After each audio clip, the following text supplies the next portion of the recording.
la cosa è già stata chiarita, è l'ammissione delle parti civili, della stragrande maggioranza delle parti civili, dei miei assistiti, quelle dell'avvocato Fadalti e degli altri, ma insomma con il rigetto delle eccezioni della gran parte di inammissibilità che erano state sollevate. Un passaggio niente affatto scontato che apre nuovamente le porte del Tribunale a un esercito di risparmiatori. Questo l'esito dell'ennesimo atto nel crack di Veneto Banca. Alla sbarra, tra gli altri, ancora una volta, l'ex amministratore delegato e direttore generale Vincenzo Consoli e i presidenti Flavio Trinca e Francesco Favotto. Un copione che si ripete, stavolta senza il rischio di prescrizione, come è successo invece per l'accusa di truffa. Quante sono più o meno le parti civili?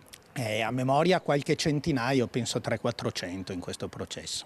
In tribunale a Treviso va in scena quindi il terzo filone, quello per la bancarotta fraudolenta per distrazione e dissipazione, poi scaturita in un buco da oltre 300 milioni di euro, cifra monster messa a disposizione di società che non avevano le necessarie garanzie. Le parti civili sono al momento fiduciose e pensano ai prossimi passi. Discuteremo l'udienza preliminare e il rinvio a giudizio. Sono state anticipate 2 richieste di giudizio abbreviato da parte dell'ex condirettore generale Feltrin e del professor Favotto. Noi dobbiamo decidere se accettare o meno il giudizio abbreviato, però per le mie parti civili credo che l'accetteremo. Siete comunque soddisfatti di questa udienza? Molto. L'ordinanza del giudice sulla costituzione delle parti civili è stata estremamente puntuale e sostanzialmente ha rigettato tutte le eccezioni delle difese.